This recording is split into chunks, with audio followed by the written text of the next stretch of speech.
अस्सलाम वालेकुम स्टूडेंट्स, कैसे हैं आप सब। मैं उम्मीद करती हूँ आप सब खैरियत से होंगे। Today we are going to start a lecture that is about C3, C4 and CAM plants. In this lecture we will see that what are the C3 plants, what are the C4 plants and what are the CAM plants, and we will also see that how the photosynthesis occur in C3 plants, C4 plants and the CAM plants, and we will also see that what is the similarities and the differences between these plants. So let's start with the definition of the C3 plant. Here in the animation you can see the complete over cycle of the photosynthesis, that is the light dependent reaction and the light independent reaction. So this lecture is also related with the photosynthesis and the Calvin cycle. In the Calvin cycle, you know that there are the three steps. First one is the fixation, then is the reduction and then is the regeneration. So everything is clear from this animation.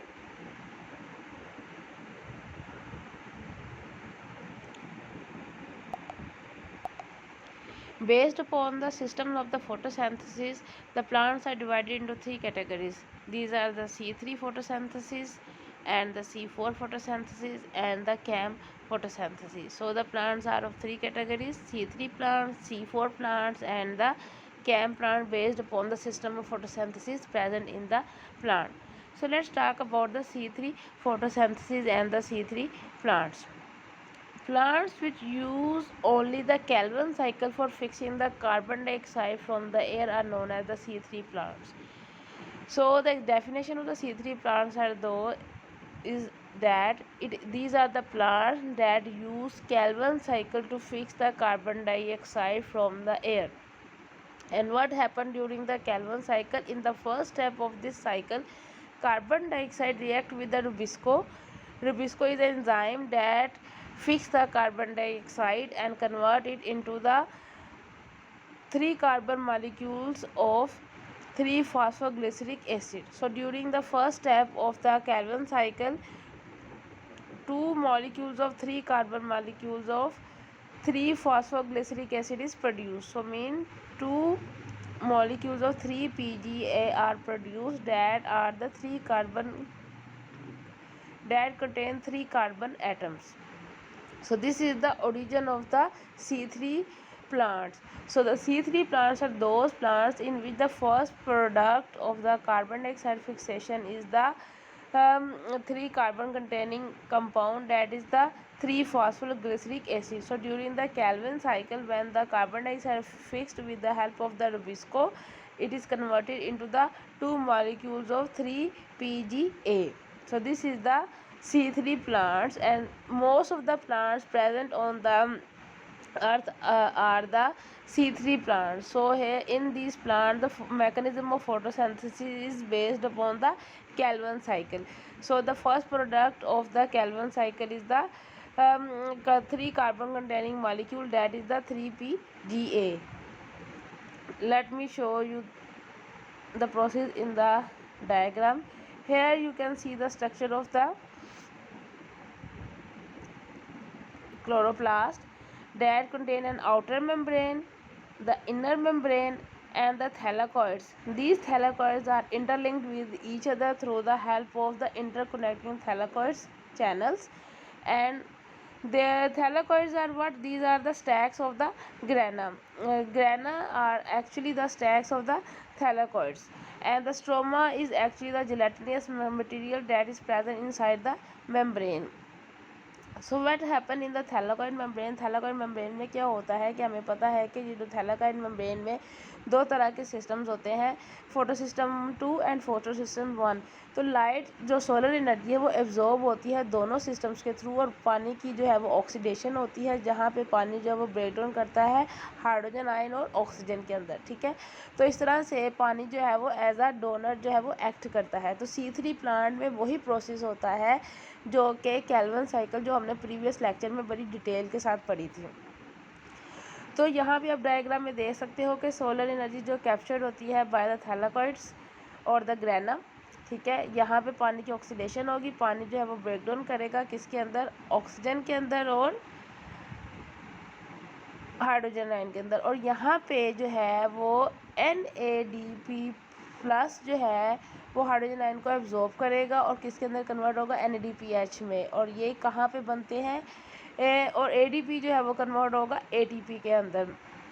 तो ये कहाँ पे बनते हैं, stroma के अंदर। तो जो नेक्स्ट साइकिल जो कि जिसको हम कैल्विन साइकिल बोलते हैं, ये लाइट इंडिपेंडेंट रिएक्शन जो है वो कहाँ पे होता है, वो होता है स्ट्रोमा के अंदर। तो यहाँ पे जो कार्बन डाइऑक्साइड है वो रुबिस्को जो एंजाइम है उसके थ्रू जो है वो कन्वर्ट करती है 3 कार्बन कंटेनिंग कंपाउंड में, जिसको हम PGA बोलते हैं। इसी वजह से ऐसे प्लांट जिनमें कैल्विन साइकिल की जो फर्स्ट प्रोडक्ट है वो 3 कार्बन कंटेनिंग कंपाउंड मुश्तमिल हो, जैसे कि PGA फॉस्फोग्लिसरिक एसिड, तो उन प्लांट्स को हम क्या कहते हैं, कैल्विन साइकिल। तो फिक्सेशन जब होती है ड्यूरिंग द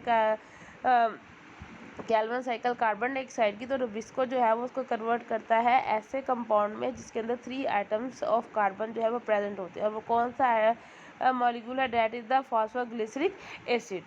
सो यहाँ पे बाद में जो है वो कन्वर्ट होते हैं किसके अंदर, शुगर के अंदर। So this is the Calvin cycle that take place in the C3 plants. So these are the C3 plants. The entire process from light energy capture to sugar production occurs within the chloroplast. तो ये सारे का सारा process कहाँ पे हो रहा था, क्लोरोप्लास्ट के अंदर हो रहा होता है, ठीक है। वहाँ पे जो है वो लाइट कैप्चरिंग जो ऑर्गेनेलिज हैं वो प्रेजेंट होते हैं, वो सोलर एनर्जी को जो है वो कैप्चर करते हैं। और इस तरह से non cyclic electron transport chain, जिसको हमने पढ़ा था लाइट डिपेंडेंट रिएक्शन जो है वो फोटोसिंथेसिस का डिटेल के साथ, कि उसके अंदर non cyclic electron transport chain होती है, जिसमें इलेक्ट्रॉन जो है वो वाटर से जो है वो डोनेट होते हैं और वो क्या प्रोड्यूस करते हैं, ATP और NADPH प्रोड्यूस होते हैं। और यही ATP और NADPH एनर्जी सोर्स है फॉर द कैल्विन साइकिल। तो कहा जाता है कि about 85% of the plants species that are present on the earth are the C3 plants, यानी कि हमारे इर्द गिर्द जितने भी प्लांट्स हैं ज़्यादातर मोस्टली जो हैं they are the C3 plants. They, अगर हम इनकी एग्जांपल की बात करें, if someone ask what are the examples of the C3 plants, then we can say that they include the cereals, grains, wheat, rice, barley, oats, peanuts, cotton, sugar beets, tobacco, spinach, soybeans and most trees are the C3 plants। तो जितने भी plants हैं वो सारे के सारे क्या हैं, ज़्यादातर 85% जो plants हैं they are the C3 plants। C3 plants क्या है, दिन में कैल्विन साइकिल की जो फर्स्ट प्रोडक्ट बनती है during the carbon dioxide fixation, that is the 3 carbon containing molecule, that is the 3 phosphoglyceric acid. Other example of C3 plants are the grasses that are mostly found in our lawn are also the C3 plants. What is the disadvantage of the C3 plants? C3 plants also have a disadvantage that in hot dry condition their photosynthetic efficiency suffers. Why? Because of a process that is called the photorespiration। क्या होता है कि जब बहुत ज़्यादा specially during the dry condition और जो summer condition है, समर सीज़न है, वहाँ पे क्या होता है, जो C3 प्लांट्स हैं उनकी एफिशिएंसी जो होती है वो जो फोटोसिंथेटिक एफिशिएंसी है वो क्या हो जाती है, रिड्यूस हो जाती है due to a process that is known as the photorespiration. अब फोटोरेस्पिरेशन में क्या होता है कि when the carbon dioxide concentration in the chloroplast drops about 50 parts per million, the catalyst Rubisco that helps to fix carbon begin to fix oxygen instead। क्या होता है कि जब कार्बन डाइऑक्साइड कंसनट्रेशन जो है वो क्लोरोप्लास्ट में ड्रॉप करती है बिलो 50 पार्ट्स पर मिलियन, तो क्या होता है, जो रुबिस्को है कार्बन डाइऑक्साइड की फिक्सेशन की बजाय वो ऑक्सीजन की जो है ना फिक्सेशन स्टार्ट कर देता है, जिसकी वजह से क्या होता है कि जो this is highly wasteful of the energy that has been collected from the light and cause the Rubiscos to operate at perhaps a quarter of its maximal rate. तो इससे क्या होता है कि जब रुबिस्को ऑक्सीजन की फिक्सेशन स्टार्ट कर देता है तो क्या होता है कि जो रुबिस्को है उसकी एक्टिविटी जो है वो भी क्या हो जाती है, ड्रॉप हो जाती है, और इस तरह से एनर्जी जो है वो भी वेस्ट होती है। तो C3 प्लांट्स का हमें समझ आ गया कि C3 plants are the same as the other plants like most plants commonly found around us. तो इनमें फोटोसिंथेसिस वही होती है जो जनरली कॉमन वे में होती है। और यहाँ पे कैल्विन साइकिल जो है जब स्टार्ट होती है आफ्टर इलेक्ट्रॉन ट्रांसपोर्ट चेन, तो जो फर्स्ट प्रोडक्ट है वो कौन सी होती है, that is the 3 carbon containing compound phosphoglyceric acid.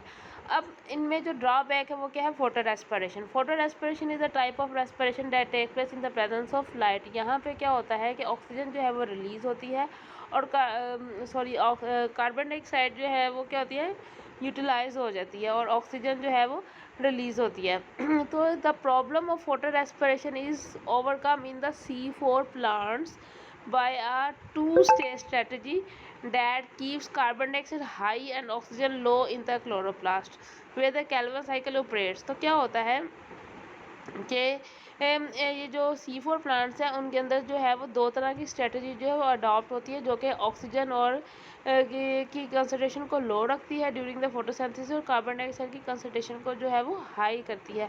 तो और इस तरह के प्लांट्स को हम क्या कहते हैं, C4 प्लांट्स कहते हैं। अब नेक्स्ट लेक्चर में हम देखेंगे कि C4 प्लांट्स एक्चुअली होते क्या हैं, कि किस तरह से वो फोटो रेस्पिरेशन की प्रॉब्लम को जब ओवरकम करते हैं। इसी तरह से C3 और C4 प्लांट के इंटरमीडिएट्स भी प्रेजेंट हैं और इनको इसके अलावा एक थर्ड कैटेगरी है जिसको हम कहते हैं कैम प्लांट्स। ठीक है, they also have better strategies than C3 plants for the avoidance of the photo respiration. तो जो C4 प्लांट्स और C3 कैम प्लांट्स हैं, they have the mechanism to overcome the problem of the photo respiration. तो next lecture में हम देखेंगे कि C4 plants क्या होते हैं, उनके अंदर कौन सा मैकेनिज्म होता है और कैम प्लांट्स जो हैं वो कौन से होते हैं। So I hope all of you now come to know what are the C3 plants and how the process of photosynthesis take place in the C3 plant. So see you next time in the next lecture that will be about C4 plants.